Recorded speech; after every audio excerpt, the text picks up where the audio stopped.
Hola, estamos en Fumimotor y les quiero explicar brevemente qué debemos de tener en cuenta a la hora de adquirir una motobomba. ¿Cuáles son los puntos que debemos de tener en cuenta tanto para adquirir o como para ofrecer un equipo de estos? Entonces, motobomba, les explico. Una motobomba o electrobomba es un equipo que consta de dos partes: la parte del motor y la parte hidráulica. La parte del motor me va a generar a mí el movimiento, y hay muchos tipos de motores. Están los motores eléctricos, motores a combustión como diésel, gasolina. Hay un tipo de motor eléctrico que es sumergible, puede ir dentro del agua o dentro del fluido que estemos bombeando. El motor genera el movimiento a la parte hidráulica, que ya sería la bomba, y tenemos muchos tipos de bomba, dependiendo de si son bombas de alto flujo, alto caudal, bombas en las que de pronto se requiere más presión que caudal, bombas multietapas, autocebantes, como es en el caso de esta. Bueno, ¿qué es lo primero que debemos de saber en el momento de adquirir una motobomba? Entonces, primero, ¿qué tipo de fluido vamos a mover con el equipo?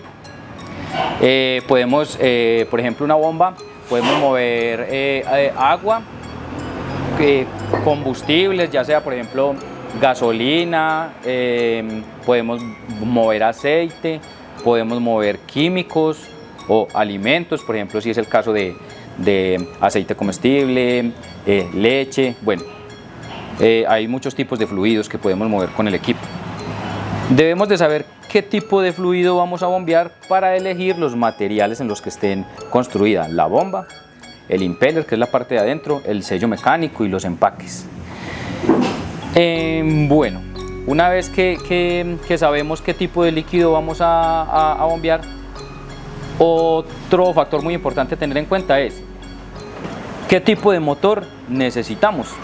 Entonces, si es un motor eléctrico que funcione con energía, en el caso de un motor eléctrico, entonces determinar a qué voltaje, si es 110 voltios, 220 voltios o ya energía trifásica, 220, 440 voltios en energía trifásica. O si es un motor a combustión el que necesitamos, motores a combustión, entonces pues los más comunes son el motor diésel, que funciona con ACPM, y el motor a gasolina. Entonces ya tendríamos el dato de qué fluido vamos a bombear y también qué tipo de motor necesitamos. Ya una vez que tenemos esos datos, entonces entramos ya a profundizar más y a mirar los siguientes puntos. Entonces, primero, la distancia que hay entre el punto A, que es de donde vamos a bombear el líquido, hasta el punto B, que es hasta donde lo vamos a llevar. El diámetro de la tubería o manguera por el que se va a mover el líquido. Entonces, si es un diámetro de pulgada, 2 pulgadas, si la tubería es en PVC. Bueno, una vez que tengamos ese dato de la distancia del recorrido, entonces, ¿de dónde vamos a sacar el fluido? Si lo vamos a sacar de un tanque, si es en el caso del agua, que es el líquido más común que se mueve con las bombas, si lo vamos a sacar de un río o de un aljibe, un pozo. Bueno, otro dato, ¿a dónde vamos a llevar nosotros ese fluido?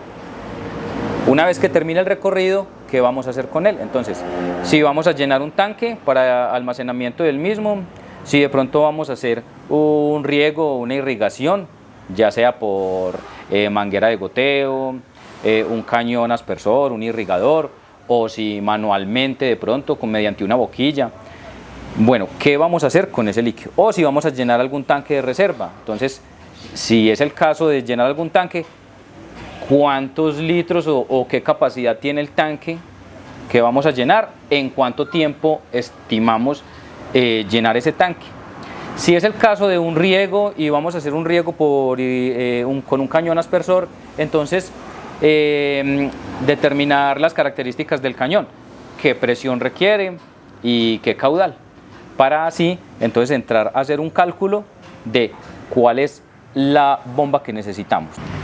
Aparte del recorrido que va a hacer el equipo en metros, debemos de saber qué diferencia de nivel hay. La diferencia de nivel es la diferencia de altura que hay entre el punto A, que es de donde se va a sacar el líquido, y el punto B, que es hasta donde se va a llevar. Entonces, ya teniendo esos datos, teniendo los datos de qué motor necesitamos, qué diámetro de tubería hay para llevar el fluido, la distancia en metros del recorrido que va a ser el fluido y la diferencia de nivel, también qué es el trabajo que se va a realizar, o entonces cuántos galones por minuto o cuántos litros por minuto necesitamos, también cuánta presión. Entonces ya entramos a hacer el cálculo de nuestro equipo, el cálculo de la motobomba. Bueno, espero que esta información pues les sea útil y hasta la próxima.